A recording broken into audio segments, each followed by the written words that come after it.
नमस्कार. आज आपण पाहणार आहोत की 1960 ते 2000 या 40 वर्षांच्या काळात मराठी लघुकथा कशी बदलत गेली. तिचा आवाज कसा, म्हणूया की अधिक मोठा आणि खरा झाला. चला तर मग हा रंजक प्रवास सुरू करूया.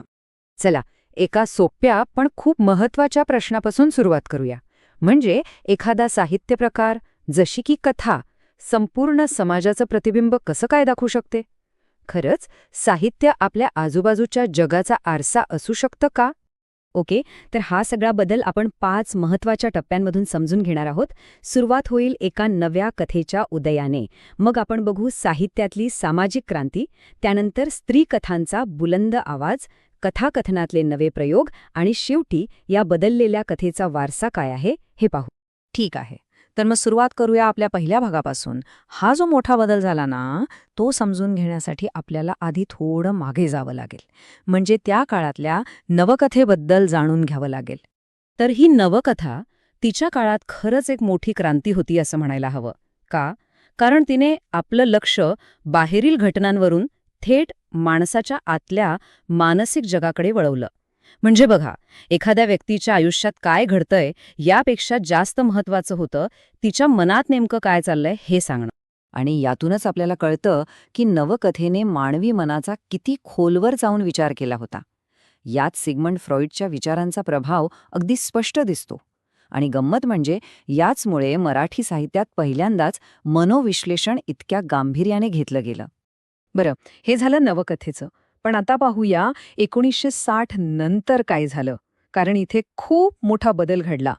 कथेचं लक्ष आता एका व्यक्तीच्या मनावरून फिरून थेट संपूर्ण समाजाकडे वळलं.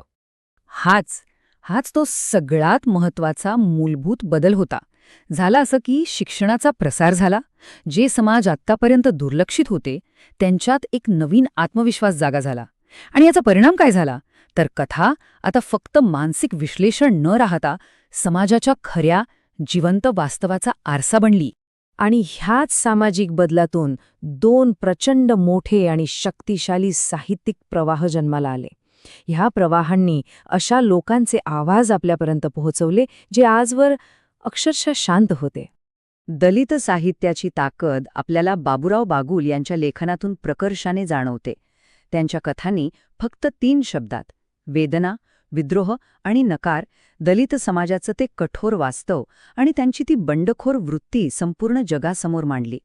आणि दलित साहित्याबरोबरच ग्रामीण कथेनेही खूप जोर धरला. गावाकडचं राजकारण असेल, शेतीचे प्रश्न असतील आणि विशेषतः 72च्या दुष्काळासारख्या घटनांचं जे दाहक वास्तव होतं ते या कथांमधून थेट आपल्यापर्यंत पोहोचलं. तर हे सगळं घडत असतानाच साहित्यात आणखी एक क्रांती हळूहळू आकार घेत होती. ही क्रांती होती स्त्री लेखिकांची, ज्यांनी आता स्वतःच्या कथांसाठी, स्वतःच्या अनुभवांसाठी एक जागा निर्माण करायला सुरुवात केली होती. आणि हो, हा बदल काही एका रात्रीत घडला नाही. त्याची एक प्रक्रिया होती.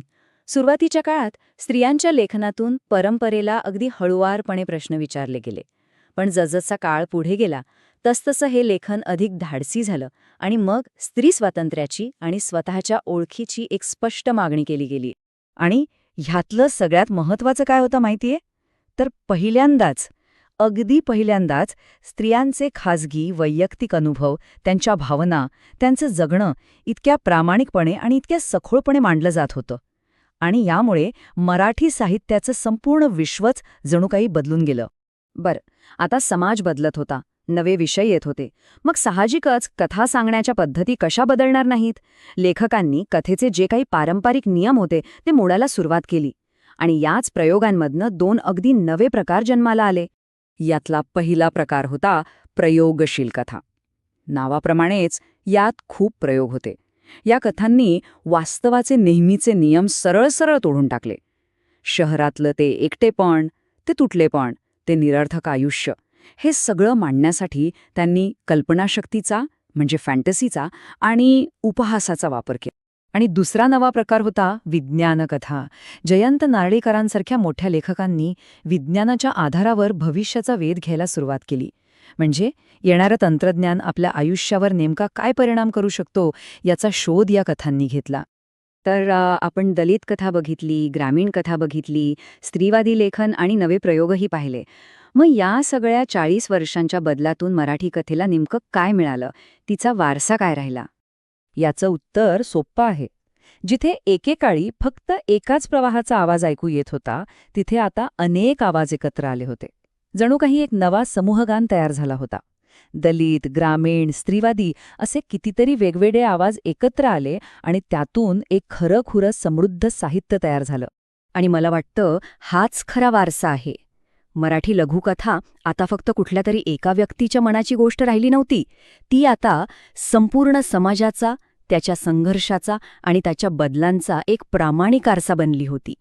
आणि हा सगळा प्रवास आपल्याला एका शेवटच्या विचारावर आणून सोडतो. इतक्या मोठ्या आणि महत्त्वाच्या परिवर्तनातून गेल्यानंतर आजच्या काळात, आपल्या काळात मराठी कथा कोणत्या नव्या वाटा, कोणतं नवं वास्तव शोधत असेल, विचार करण्यासारखी गोष्ट आहे, नाही का?